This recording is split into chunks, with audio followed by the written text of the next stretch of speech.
gaceram 6 nanta ayan odo ka tirian hanga wona mun go lidi go mi fudal tona mi sukiral ga je yura anje lido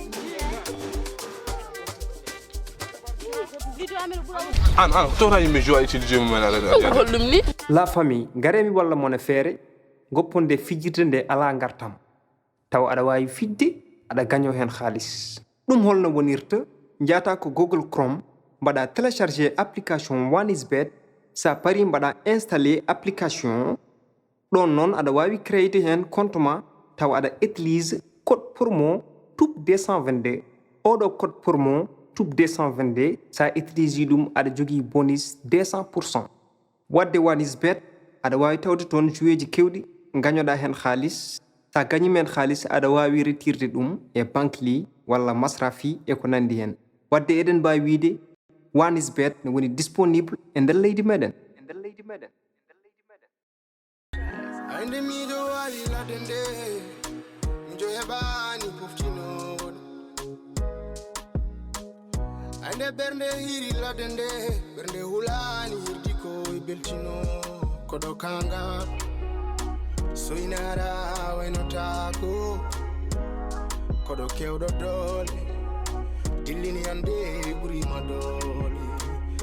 madole fima tawa hoita gili pidima to ke gili kadi kirodana de Maria filito de Maria kafundu kanye Maria filito de Maria kafundu kanye Mariama alami salaki kono mi wawaru kudema ko gelo fodan se fanteno bagal kondiam iftota ko so geno fodan it go la chadele gardu di mum gurni maka fotani wima dole fima tawa waitati gili pidima to ke gili kadi kirodana de Maria filito de Maria kafundu kanye Maria filito de Maria kafundu kanye Mariama amana jamus masakwe alors que inshallah dikel ni nañ jëfën sé minema weltima de bal fo onondo da ci liggéey ma ci xaajuma xamuñ ma fofu wonde mayram laabi ko cousine ma laabi kiti ali dima hursini jaram ma dugde jaram ma fofu mi weltimi no fi arando ko yidi fofu ñam dum ko defantam ayda dom ayda dara musa dum mon andi men fofu parce que min hono mi da dara musa donc mi weltini ma men mi fi Amadou min kam ko liggem tan bali parce que devoir am marem ko jije mom son danna kim kam anda fum futtaranate tay ko liggem tan bali par contre ken goppa c'est de hakki fati mero famille e wonde memun mi kam parfois complication yi wala kaldo c'est ça halaji duk don hen wala ko wayno a famatan parce que ku joguda ko dum ko jimi dum ko mara bi jam famille ci cina ko jinna min horam saaji war gedo mo ganda hono be jogi be haalde mo gol mi duga hen to wallahi mi wana ki so yidi dugu jam famille mais famu tan balla kan he nunde assalamu alaykum salam madame Celi atambe inshallah aseli atambe mashallah naka aseli mod mashallah e bingel nen bondu we ko pulde de o fel gummoda Ayde o haala des ko mbawda. Dikel. Ça va? Ça va? Ayo no? Wallahi mbiɗen Alam do tan yonte. mbiɗen ɗo Ah, wi cousine ma ummo nak on won tapet ha ɓurti. Alors ça, c'est bon. Tranquille. En fait, bien on a mis une famille qui connaît comme ça. Essayer de démasser, tu vois. Parce que vu quand les gars m'ont aussi, tu vois. D'après 2 mois, garde la page, on rentre les gars aussi pour les gars, tu vois. Tu vois, avoir de temps pour battre les autres. Après, tu peux nous faire un abdomen de démarre et tout, tu vois. Et voilà, maintenant, allez, dis-moi. Comment tu vois les choses? C'est juste que vieux aura une pression et tout, et très sincèrement quand même. Mais il y a une musique quand on fout quoi. Et en plus, toi et Ousmane, machallah, vous êtes des bosseurs et tout. Malgré que peut-être tu te dernier à quel moment. Hey, on peut refuser s'il te plaît. Mais je vais te le dire. Et en tout cas, c'est pas le cas. Mais je sais. Hey, voilà, donc vieux qu'on a dans vie physique de gars. Donc, il y a une différence entre ma vie professionnelle et ma vie personnelle. Il y a des gens aussi, c'est une femme qui elle est voilà, parce que nous sommes arrivés, tu vois, je travaille comme un fou, mais à la table. Voilà, c'est juste pour ça. Laisse-moi m'exprimer. Ok. Certes, vous avez bien bossé. Et on a eu de très bons résultats, machallah. Exact. Mais, n'empêche, au calme, on est bouti. Tout le temps, son même boulot, tant qu'on y a tout. Après, on voulait voir que peut-être 22 heures, ou je ne sais pas quoi et quoi. Prends ton temps. Le boulot, c'est le boulot, certes, mais je ne le nie pas. Chaque jour que nous calme vie, s'il me demande si ça va, je lui dis que franchement, mon frère, c'est un bosseur. Machallah, on dit go, on voit le pouvoir du fouf. Depuis que je suis dans l'entreprise, j'ai dormi un par rapport à tout le boulot qu'on a eu faire 2 mois et tout, franchement, je trouve que c'est une très bonne nouvelle. Et j'espère aussi que ma Yaroni a ouais. Et lui, c'est tout ce que j'ai vu. Parce que tu es là pour m'aider, n'est-ce pas? Bien sûr. Et donc, à lui, le wallet, on va le voir. Non, c'est bien que je sais. Mais, nous, on a fait comme tu nous as dit. Vas-y, je t'écoute encore. Non, à nous, je veux dire en tant que ma sœur, et puis là, je te donne volontaire à mon point de vue. Il n'y a pas de problème. Voilà. Alors, actuellement, tellement je me sens seul. C'est-à-dire que ça me donne une petite barricade. Mais voilà, c'est vrai que on a une relation, mais vous dites des choses un peu plus sérieuses, tu vois. Un peu plus sérieux, c'est-à-dire. Ah, tu ne comprends toujours pas. Ok. Qu'est-ce que tu en dis de cette petite décision de votre adresse? Non, Inch'Allah. Wala hen mbaɗe hen duwaw. Inch'Allah. Wallahi. Ah, anda ko ni mbaɗɗa. To jaltirɗa. anen Ëppuna. sode ke ɗe balɗe Ayo jangana. Ew, ngorɗon. Machallah min ɗo hande. Won non jawt. Wallahi min ɗo hande gallon yewni wonno mero e kawsuyo ko yaltude. Ah. Kama compliqué o. Ah, woto yo. Ah, nafindo yaltini. Hein? Bim nafindo yaltini so wono do tampinari. Eyi kanko wonde gueɗel kanko yiɗa e ɗi moori porlangaji ɗum tan adda haala makko nge men mum kawsuyo kam non ɗon tan Ko compliqué. parfois min e hoore mi heɓatama ko jam o haala ko wela Nafindo yiga o ko yimbe tranquille. on totuma ɗo joni kawsuyo woddata ma xalla ani Dikel.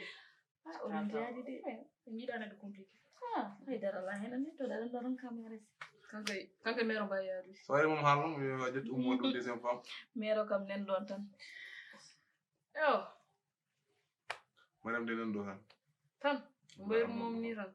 ɓe jogam safa jon komo o haala makko yo musa seeɗa Alhamdulillah, jon alhamdulillah. safa Boy, mum moɗa gacca gulde reeto. Hayɗo sikkat mayde ari. sa kawsuyo na manna hanki wonnode o noddi kam non an kam tumade woni ɓe nalinde madame ɗo nikisel ko nikisel an horma wona gorko ala fof ko arani mi ƴewa mucciroma mi jala wallahi Anda kay o yitta ko ɓattade serment o yiɗa woɗɗitade mo anane ko noon tan a waɗata Perché moƴƴere minimum inchallah doji wi subaka jam. a toppitoro mum Yaltata normal ga. de Inchallah ma la wadi sutur inchallah. Ma la wadi. La décision, elle t'appartient, c'est ta décision. Mais est-ce que c'est la bonne décision pour toi? C'est ça le problème. Allez, parle-moi tant que ça. Oui, mais bon, d'après ce que j'ai vu, je suis pas là pour juger des gens. Je suis là pour dire ce que je vois. C'est que c'est une petite fille, machallah, mais aussi c'est une bonne personne. Ça, j'aime bien ce compliment. Donc voilà, mais il y a un problème avec le vieux quand tu vas lui dire que tu vas amener cette femme pour elle. Problème en bien vieux, je t'avais dit de gérer ça. Si tu payes. Encore. Tu veux combien? Il n'y a pas de prix. Je te fais ton travail et tu me donnes les sous. Voilà. Non, je rigole. En tant que petite sœur, très sincèrement, il est temps qu'au moins bien comme des jolies belles sœurs quand même. Exactement. Comme ça, peut-être meilleur forte et tout. En tout cas, c'est une très bonne décision. Qu'elle ait so gorkoy à tout le niveau pour le reste. Sincèrement, il reste. Tu es un homme, tu as le droit d'avoir une femme. Et surtout, je suis responsable. Responsable dans tes paroles, bien sûr que oui. Mais bon, en tout cas, je trouve que c'est une bonne chose. En plus, merci que ça a dit Halka Intergallo, le vieux, il va vraiment être content et tout. Mais c'est juste qu'il y a une façon de communiquer avec lui, d'essayer de lui dire que cette femme, c'est la femme de ta vie, pour qu'on puisse dire, pour qu'on puisse courser et tout. La femme, mais calmement, la femme.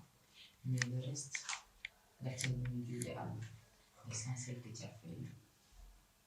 Tu as fait vraiment une très bonne chose. Et je m'y attendais pas. Non, c'est ça, parce que comme tu dis, il y a un homme qui m'a dit que faut faire parce que tellement c'est la tout en calcul. En quand même, pour alhamdoulilah, qui est là pour parlement. Écoute, donc mais je pense que je vais retourner. Oui. Vas-y. Vas-y, s'il te plaît. Moi, je suis en train de pause, mais on t'a hâte, que ça soit pris. S'il te plaît, vas-y. Allez, prends soin de toi. Ah, merci beaucoup, merci à toi.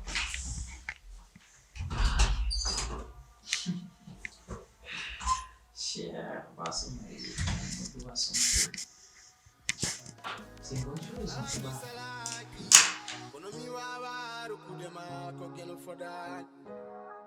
Se fanteno bagal kondiam ftota kuso geno foda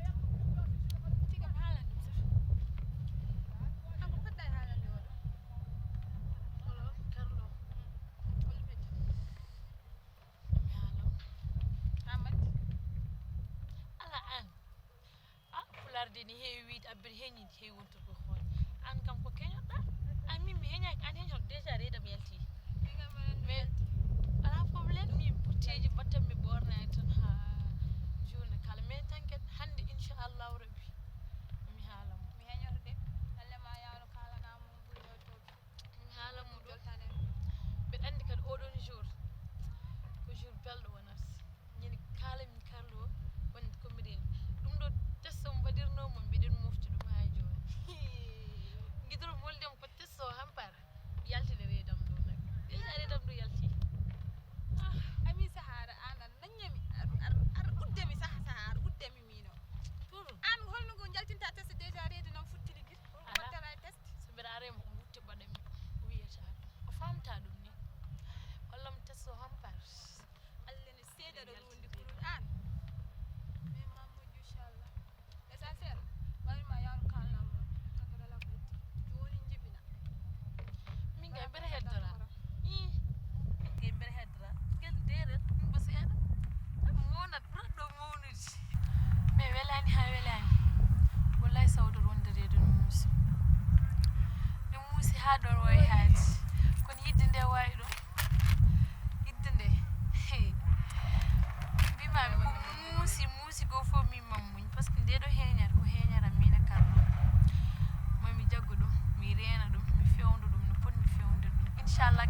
haalnani kam Ousmane noon an ndeɗo balmi famande an gonduɗa ko Ousmane wonma haydar sawdar artir hakkille ma ay neɗɗo so felliti en wiyeni yiɗi ha a yaltinat fof kollita fof mais wona mbiri an à cause min tan mi woni reedu ko à cause ça tan ma wiɗat acci Ousmane Carlo bona en goto mabɓe bona en sa yi mi woni reedu ko min yiɗi wonde reedu min yiɗi hollidde yiddam e Carlo anani il faut ko heñere gandanɗa hoore ma lombo hakkude min mo hono gilliɗi ɓeydo tidde anana nde à cause min tan mi woni reedu mbiyat acci Ousmane ko ɗum tan ma wiɗat accam ko noon way par ce que an aɗa ustikinemo alay mako haaji so jindin gonta koye ɗurnade mo mi famani haydara sawdoto artir hakkille ma ɓe hay goto mabɓe bona en hay goto mabɓe bona en donc jaggu yidde ma few fewnade ko ɗum woni haala ga pour kar usto mi ustot ko tawi hol sababu tan ene weli kam tan mbiɗa usto ɓe ƴew konko yidde mo ko kadi holto toddi an ɗum ni ko ni ƴewir ni ko ni gandirta guiɗo ma ne yinma walla yiɗa ko ni a funti hoore ma an ko an funti hoore ma an ko an funti hoore yo enen ɗi ɓe wol puntude hoore mum pour mi woni reedu a opparam haala nduɗo reedu wawi hunde fof mbiya kam reedu reedu o ko dalilu mawɗo woni ɗo hakkude min te mbiya e fo heñere lombo hakkude a heñere so lombo hakkude mon ko ni lombirto an hersini mbiyemi ko joni Allah yonti ɗum ko joni alam tappi Mimi, takimi bende ndokudami. Holare madande studami mi. Mekele kange chudari. Mine makolova. Vraiment, mi weltima à tel point. Ah bon? Ouais. Parce que mi wawa waddema remercier kadi mi respectirɗa kam min hay goɗɗo goto respectiri an kam bon mi ɓooyi yaade kadi neɗɗo a ɓooyat yaade tan a yiiya en plus est ce que tu sais que je t'aime ɗum ga sohlani kan hande kinno mbaɗa yam ni en fait sa hoynima dow rek ma yiyam toon kono andi mi ɓuri tawde ɗum ɗo est ce que wona mi ɓurma tawde asi ko kadi bien sûr mais parce que aɗa andi mbima kam debbo ko wawi wonde tant que aɗa jogui mo jiɗɗa walla aɗa jogui jiɗɗo an haalata par ce que hay sa yeccitima yimo caggal o par ce que min ko noon mbamima so yeccitima rek mi yiyat caggal o hay sa halasata donc so mbiɗa miijoma rek mi yewetaki en fait min e hooram c'est pareil min no miijortoɗa kam ko no miijortoma gotum aɗa andi miijoma kam en dépassé mono par ce que wurɓe lofɓe fof eɗen mbaɗi ɗum cikkuɗa 12 heures de temps min kam gandum ko basamo kam mi yiyani mi suwa yiide kono makko de suwa yiide mi waɗo instant rêvani tan komi wiye tan madame Thiam j'aime bien ɗum tan jimmi miɗo jibinanma sukaɓe aɗa andi miijoma eɗen jewti yewtere ɓurɗo ɗo en mais kam kono hande ala probléme kadi fof ma wonde madame ma ɗum so leeli ko an leeli. Alors bébé, c'est comment? Je suis là. Avec tu? Ultime que comment on jaltirmini tellement c'est cool. Oui quoi, parce que chaque fois tu as un galle, à venir sous, à lili, et puis tu es malade parfois pour le mois de diamant, tu vois. Oui. J'attends comme ça. Estime. Et puis bon, et puis qu'est-ce que tu me dis? J'attends une fois, j'attends. Ah, envie, tu n'as pas le niam. Il y a une affaire, ça me dépasse. Quand elle a envie de niam, ça me dépasse. Et puis j'arrive pas à comprendre comment on niam taille. C'était pas comme ça. En problème, finalement, c'est un jardin, on a comment on dit, comment et tout. Et demi. Hal niam, je n'ai pas. Mais min, mais j'ai une question pose. Min hol kon jaran may bin. Jaran dakam. Biar ya jaran nam de. Non, acha dam jaran pare. Parce que jalan dong gonon ko mi jar jaran dakam parce que tellement et gasta. Mais le plus important est que jarni mun fof. Jaran ma mun fof. Aussi, mun fof an mon salon. Dum na bolum sam suffit pas. Char exemple to wodi ko umme yam joni. Franchement, est-ce que ma ko dum jaran ma wala ko nandi hen? min pour min kala ko ummema en fait ko yamtan foti natude quoi donc foti dépassé jarande min pour min ala ko mbawmode nof goɗɗo sona sarmade te miijak Allah sax yo wonno yo ƴettu destin goɗɗo jilla ɗumen destin mo jogui mo walla wadde mburam tan goɗɗo wona an mais ala ko wonde important sa min le fait to gonam sarmade ya holla min vraiment ta envie d'être avec moi aussi ɗum a hulan ɗum mbiɗen ɗum sellande mais mbiɗen waɗa di n'importe quoi ari hen ko an ya welto mbiɗen waɗa di n'importe mbiɗen haɓay maliji mo gonɗe mon pourtant an ya heɓ bonheur mo cohluɗa o par ce que min mi je vois que ɗeto balɗe nde leeli ɗon nde a wonani normal en fait c'est ça so ɗeɗoɓe mayi mais koto aduna o welde mukko ha mbaɗa kam abandonné aɗa wiiji ɗum min ko an woni ɓerdam an woni hakkillam an woni fof donc sa yeehi tan firti kon perdi fof ko jibinoɗo aduna mi cakkittomi wadde ko prise de kilo mina goɗɗum prise de kilo an wina non non parce que aɗa andi somi waɗi ɗum mino hooram déjà ko firti e aduna ko ɗo woni ko kane par ce que an woni fofangam en fait kadi min miskame tone ma ka arta galle ko woto feere ngara galle e min kala nde gartumi ma mero ko non tan haala non tan haala non tan haala mi haren kadi hunde fof ko sabu waɗata sabu kadi aɗa andi kadi gorko e debbo en jeerti min aɗa wawi arde galle min wa probléme komi gorko mais kam pina rek jour goto tan ngara e debbo aɗa andi fof jagono ɗum spa yiɗi kam ha ɗon wayi ha yo ka parta ƴewtemi ganda lena min mawna min kam fof ganda ala probléme inchallah Gilligongo kulumami mi Takimi bende dokudami Holare madande studami mi Mekele kange chudari Mina makolova habibti mami wone hake dolam Soino mae horam habibti an yidde madafolam Alaga jara nani yidde malam pundu mami Alamu nindu dami korsa mala go jara nani mun may won ben musma tu vois et to musat mado min borom are membre diyote membre fi jama ha mi jogo l'impression que tout va bien or que on comme tu de kalko boda wondu gel suba yi parce que mo foti andu dum et puis min je compte même pas pour de quoi que ça soit mais comme tu do kalko way dem finalement ensemble kam de hen haya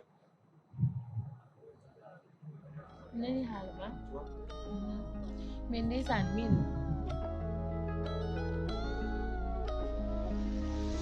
Wayno tako so bende yidi Akille deje da sonande hebi Mine ma ko wala wadi Wonude ma ine weltinami Meko jungo ma jen Mine ma dido Wonude ma an Yoni mi gido Ura tami so wara gille ma Wela tami so wana wondude ma Jewte mene ko ngado ndirno den Dekete yo ko ala odirat Kachi kibi mine kale ren mi dum Efti kame like mode sudi dum Ole gido kanyum famirata dum Yidde mumne chidi wonki fondi dum Sendi men wana sago Uyupi gondi ma wana sagam Bine masi noko sago Yachiti mi yima gona saram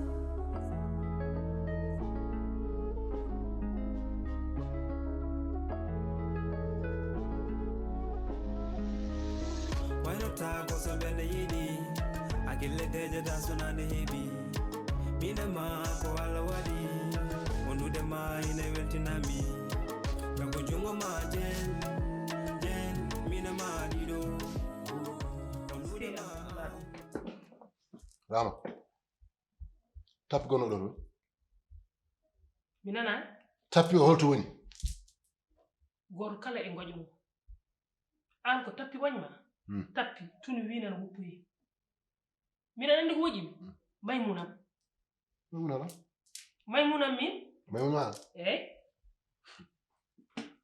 watti yaltude jaaliɗi mi anda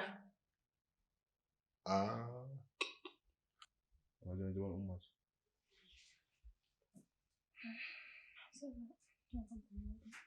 wona ñandere on kalan ɗo mbiɗa mi sontima mbiɗa watti yaade jaaji ma andata maw ɗiso bombo adda hokkuma bombodda hoore ma no nawra miñiragel ma lefta koreji men fuu bari an mina waƴakami waƴaki goƴetoɗa ko mina waƴakami acci ɓiijam on sella juuɗo kalto nani kabaru mi foti abbirade ano ɓernde ma ne tampinma an ɓiye wonta contuɗo an ndegla mokko abatan mo sellani foti ko haaju min de waɗimi ko hoora ay ñawraɓe kadi mbiɗa selli ay dara heɓani min ko ɓiyam waɗi ko ɗum waƴani Assalamu alaikum. Mariam. Seli mashallah Seli omoni mashallah sa ummi ko ɓandu ma ndo waw dillude so An kam ne marko jam Kumba ko jam ɓolnodirmaɓe aɗa andi an ɓiyam Maymuna kono sehilaɓe kono ɓiɓɓe yumma kono yaaji kala ko ñallema walat koye Maymuna kala ko ñalle Maymuna walat koye ma Maymuna ɗe balɗe ne waylori kam adi fof koye mbaadi noddago makko noddirɗe makko ɗe hono téléphone o onon mbiyata communication walat koye communication ñalat koye communication defata belɗi ñande fof bottari ɓurti lamɗam ñande fof barmi sumi yanti hen jooɗaki yooɓaki ñallinani wallinani ñande fof ko jaltuɗen yaha sigiɗe Allah fof ko hirnani yettimu hirnani ala Maymun kam wayano ni mbayrannoɓe min kay Kumba komi donkuɗo andude min mi anda to paami mi anda to kuccumi mboɗo sikki noon neɗɗo so yii haaruki andi ɗo fayi ruttade ɗo wonno ɓuri an Kumba haalnam so won ko gandanɗami Maymun min kay Maymun ko gandan ɗum kon heewi kono Maymun wayani ni kadirtani min Maymun aran kala ko ñalle mum ko yam waltas ɗi jaali mo mbita Maymun anda ɗum sa wiye andana Maymuna ndaw ko fota ndaw ko haana te Maymuna ummoto ko ɗo wiya kam fayi ko toma kum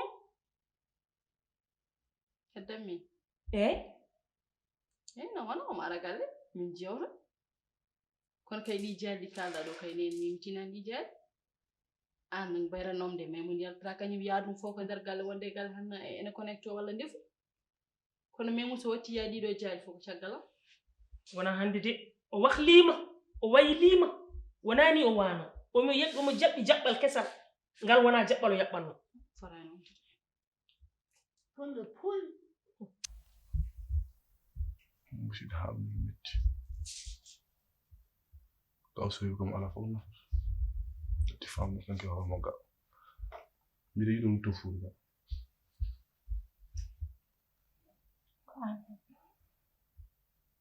min hen ɓuri woni important kala e ñawmango mi tawa ummaji andi hundam awɗi bilama fo a ƴeewi haydara musa wona question haydara musa ni docteur ala wawidem oɗo ñaw gonɗa an essaye ummaji par ce que an joni to gonɗa ɗo probléme maji ɗo fof kitta mbaɗɗa ndodiraɓe mbaɗɗum haqqille ma kañum escantement donc an essaye ummaji faami ummude a tinnuɗa hoorema ballaka men minen hoorema inchallah mais inchallah kadi action yaades sa kam inchallah na lelim kadi musa tan ay fof mum dilla to mbaɗɗa haqqille ma ko ɗum jiɗmi a itti haqqille ma so jommin kala nati yetto ɗum ɗo tan joɗimi renma te liggey ma appui ma fof ka goppuɗum donc il faut annen noon ma ko mbawa wallude men balla hoorema balla ko minnen kadi luttu e ko mballen nen ko yiilo ɗo hande janggo yaato fof mballodiren hen donc mum ma kadi ƴeewa liggeyaji maɗɗi déjà salon ma ka guddu ɗum tan hay ko wala ɗum atelier ma to teer kadi sono appel aji kadi a wiye ni wayi coɗɗi ɗo bagiji ɓe ñawti ɗum ɗo ñawti ɗum ɗo an il faut mummoɗa hoore ma so noon ko gonnoɗa on ko hoore ma musat walla reedu ma a joni ɓandu ma fof musat par ce que ko kalkuɗa mbaɗɗa haqqille ma ko il faut mumma anne kadi ballaka min noon en tout cas min kam ne so taw Maymun yaɓɓingal jaɓɓa mi anda ɗum mais kam moy waade fof min kam bam haalde mo inchallah mais kanko holto woni tawi mi do wali la dende mi jo hebani poftinoɗo ande bernde hiri la dende bernde hulani hirdi ko e beltino kodo kanga soinara waynotako kodo kewɗo dole dillini ande ɓurima dole fima tawa hoytade gilli piɗima to ke gilli kadi giɗo danade